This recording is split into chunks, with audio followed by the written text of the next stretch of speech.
ہیکاتیس of ملیتس ایک بہت ہی امیر گھرانے سے تعلق رکھنے والا ملیتس کا باسی تھا جو لیڈیا کے سٹیراپی یا صوبے میں واقع فارسی حکومت کے ماتحت تھا۔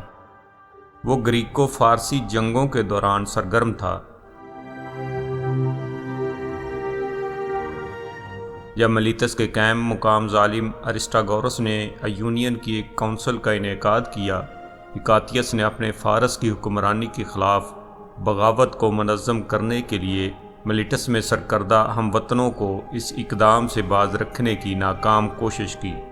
494 قبل مسیح میں جب شکست خوردہ کو شرائط کے لیے مقدمہ کرنے کا پابند کیا گیا تو وہ فارسی سٹیراپ ارٹافرنس کے سفیروں میں سے ایک تھا جسے اس نے ایونک شہروں کے آئین کو بحال کرنے پر آمادہ کیا۔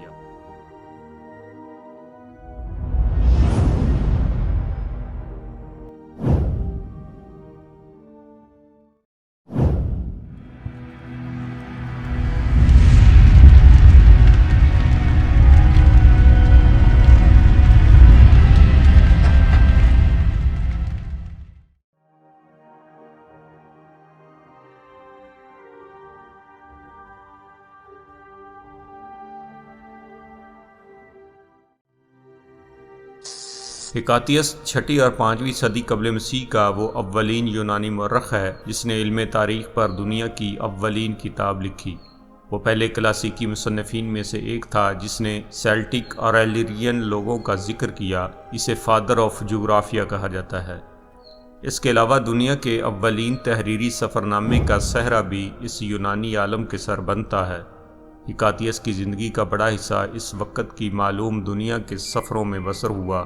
اپنے سفری تجربات کو اس نے دنیا کے پہلے سفرنامے پیروڈیس جس میں بیان کیا ہے۔ یہ معلوماتی کتاب 2 حصوں میں لکھی گئی ہے۔ ایک حصہ براعظم یورپ کے متعلق تھا جبکہ دوسرا براعظم ایشیا کے۔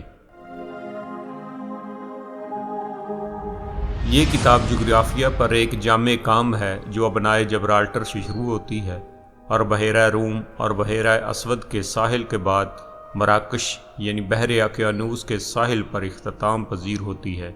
ہیکاتیس ان لوگوں اور مقامات کے بارے میں معلومات فراہم کرتا ہے جن کا سامنا ان مقامات کے درمیان ساحلی سفر پر ہوا۔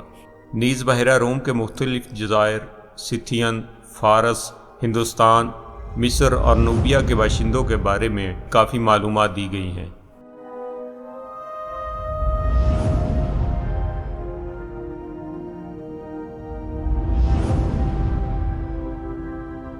اس کے کام کے 300 سے زیادہ ٹکڑے محفوظ ہیں جو زیادہ تر بازنطین کے سٹیفنس کے کام میں موجود ہیں جو جگہوں کے ناموں کے حوالے کے طور پر استعمال کیے گئے ہیں۔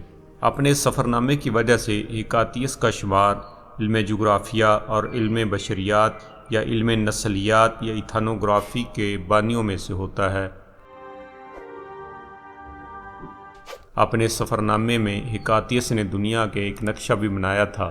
یہ نقشہ دنیا کا اولین تحریری نقشہ تھا۔ اس نقشے میں دنیا کو ایک قرص کی شکل میں دکھایا گیا تھا جو 2 برابر یا مساوی حصوں میں منقسم تھی۔ اس قرص کا ایک حصہ براعظم یورپ کو ظاہر کرتا تھا جبکہ دوسرا براعظم ایشیا کو۔ اس کی دوسری کتاب مائتھوگرافی ہے جو اگرچہ عنوان کے لحاظ سے دنیا کی اولین مرقوم تاریخ ہے لیکن حقیقتاً یہ دیومالائی روایات کا مجموعہ ہے۔ مائتھوگرافی کتاب کے بہت کم جز زمانے کی دستبرد سے محفوظ رہ سکے ہیں۔ بعد میں آنے والی یونانی مورخوں اور عالموں نے اپنی تصانیف میں ہیکاتیس کی ان اولین کتابوں کا ذکر خصوصی طور پر کیا ہے اور اس کے حوالے دیے ہیں۔ 1 صدی عیسوی کے رومی نقاد ڈیونیسس آف ہیلیکارنس نے اس کے کام کو سراہا ہے۔